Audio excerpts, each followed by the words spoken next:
marché. Bon, on verra comment tout ça se traduit sur les marchés. Il n'empêche qu'il y a toujours ces risques que vous souligniez, Jean-François, à savoir le risque politique encore en Europe. Les élections en Italie, peut-être anticipées, c'est ce qui a fait reculer hier Milan de 2%, et ce qui fait aussi reculer la plupart des marchés européens aujourd'hui. Des élections qui pourraient avoir lieu dès l'automne en Italie. Il y a un risque à nouveau pour la zone euro devant nous, Murtaza? Bon, les élections, c'est un feuilleton, en particulier en Europe. Il y aura toujours une élection. Après l'Italie, il y aura l'Allemagne. Il y aura les peut-être en même temps, parce que Renzi dit qu'il veut les faire en même temps que l'Allemagne, donc voilà, il faut se débarrasser du... mais à la fin, je pense que ce qui se passe au niveau européen, le plus intéressant, c'est le renouvellement du leadership français et allemand. Et ça, qui est un peu unique maintenant avec la dynamique de Merkel qui vraiment veut s'opposer aux Américains, les Anglais qui prennent du champ finalement. Donc ils laissent quelque part un vrai leadership pour des réformes institutionnelles qui seront intéressantes à suivre. En tout cas, ça donne beaucoup plus de marge de manœuvre et ça, on le verra également dans les 6 prochains mois. L'incertitude, je pense, c'est la rentrée sociale en France. Jean-François. Oui, moi je crois que c'est important quand même ce qui se passe parce que c'était quand même 2017 était très flagué, était très marqué en disant attention 2017 c'est l'année du risque politique, et à la fin s'il y a élection anticipée italienne, c'est bien parce que Matteo Renzi considère qu'il va les gagner, ou qu'il a des très bonnes chances de les gagner ou d'avoir une coalition. Parce que disent les sondages. Encore. Oui, mais les sondages, à la fois, pourquoi il est en train de parler d'élections anticipées tout d'un coup? C'est parce qu'il y a 3 mois, le Parti démocrate était bien loin de Cinque Stelle, et puis là, ça y est, ils jouent à nouveau, ils sont exactement au même niveau, il est même très souvent en avance. S'il fait une petite coalition avec un autre parti de droite, ils sont largement devant Cinque Stelle, ou en tout cas à même de remporter ces élections. Donc attention, à la fin, ce que moi je veux juste dire, c'est que on avait dit qu'il y avait un risque aux Pays-Bas d'extrême droite. En fait, on a quelqu'un de très pro-européen. On avait dit attention, la France, c'est l'énorme risque. Puis on a le candidat le plus pro-européen depuis que la zone euro existe, qui arrive au pouvoir en France. À la fin, on peut avoir un Matteo Renzi qui est quand même un candidat très réformateur européen. On a Merkel qui est en train de changer complètement son fusil d'épaule en disant faut muscler l'Europe, les gars, faut qu'on s'organise parce qu'on est tout seul. Donc il se passe quand même un événement qui fait qu'en Europe, on a ce risque politique qui non seulement n'est pas fort, mais qui est complètement devenu positif pour moi. On a une gouvernance européenne qui est peut-être à même à la fin de cette année d'être complètement musclée et avec peut-être un élan réformateur européen qui est inédit à mes yeux. Sauf qu'il faudra toujours l'accord des 27. Enfin, je veux dire, c'est toute on reste l'idée. Toujours embourbé là-dedans. C'est toute l'idée de Macron et de gens comme Sylvie Goulard quand elle n'était pas aux armées, mettait de dire il faut qu'on organise la zone euro à côté de l'Union européenne, et c'est exactement le sens des échanges qu'il y a en ce moment entre Français et Allemands. Et ce qui est un peu la surprise, c'est que les Allemands ne sont pas du tout fermés à cette idée-là. Si le couple franco-allemand plus l'Italie s'y met, attention, il peut y avoir une accélération de l'histoire. Ouais, rétrospectivement, l'élection de Trump, c'est peut-être justement la fin des mouvements de l'appréciation des populistes en Europe. Oui. Maintenant, ça sert de repoussoir. On le voit dans les médias. Il y a un énorme effet anti-Trump qui est dans les médias et visible pour les Européens. Donc peut-être que ça crée une solidarité européenne. On verra. À 27, ça va être difficile. Ouais. Mais après, l'Europe... Enfin, quand vous êtes polonais, vous n'êtes pas très à l'aise avec ce qui se passe en Russie non plus. Donc il y a aussi des considérations géopolitiques qui font que même l'Union européenne, finalement, je suis assez d'accord, ça fait repoussoir. Et donc tout cela, pour vous deux, ça pousse à en effet encore renforcer les positions sur l'Europe, même si concrètement quand même, et on s'attache à ce qu'on voit d'abord, les marchés européens plafonnent depuis quelques jours. Vous dites il y a encore plus de potentiel en Europe à l'avenir qu'à Wall Street ou sur les émergents par exemple? Alors, ouais.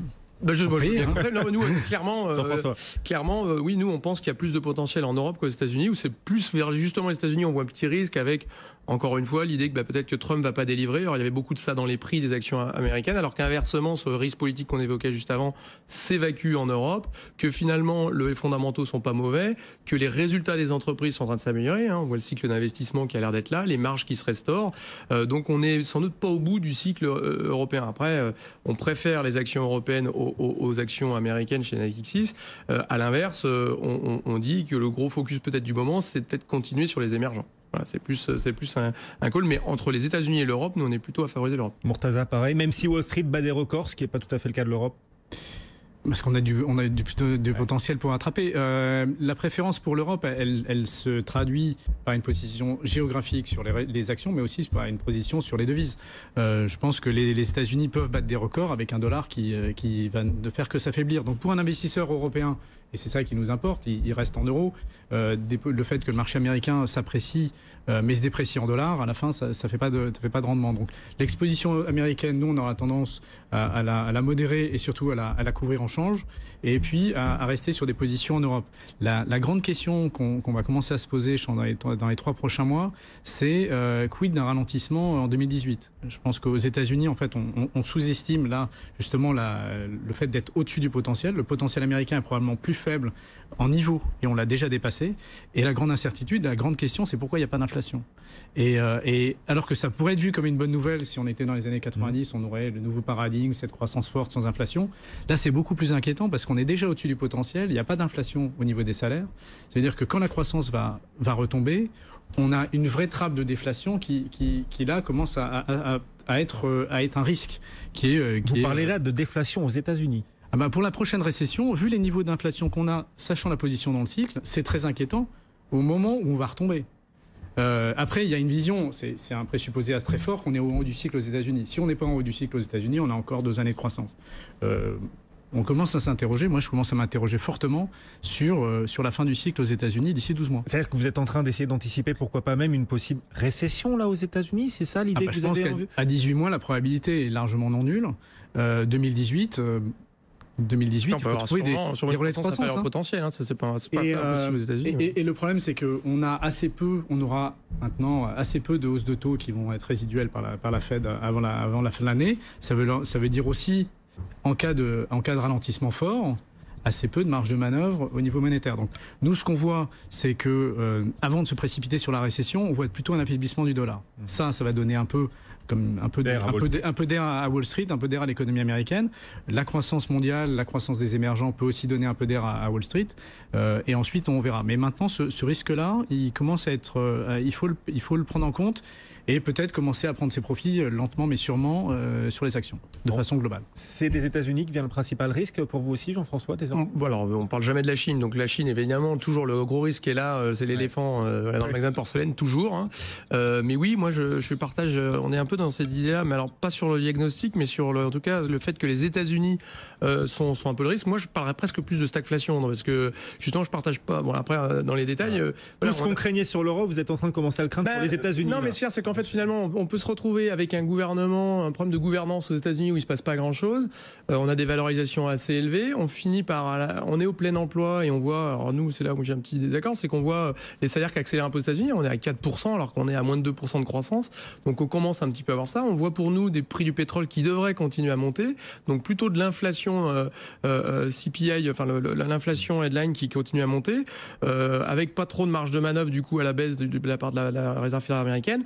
Donc attention, effectivement, le gros risque de l'économie mondiale, du coup, serait que les États-Unis ralentissent assez fortement. Impeachment ou pas impeachment, oui. On parle vraiment de dynamique purement économique. C'est qu'est-ce qu'on est en fin de cycle, mais ça fait 5 ans qu'on dit qu'on est en fin de cycle, donc nous, on est plutôt à dire qu'on va sûrement rester plutôt un truc un peu mou, mais qui y a pas de crash.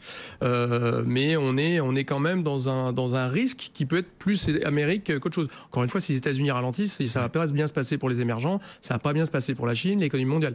Alors qu'aujourd'hui, je termine sur une petite note positive, c'est qu'aujourd'hui, nous, on est en train de réviser à la hausse le commerce mondial. On était à 3% en étant bien optimiste au début de l'année. Là, on est en train de dire c'est 5%.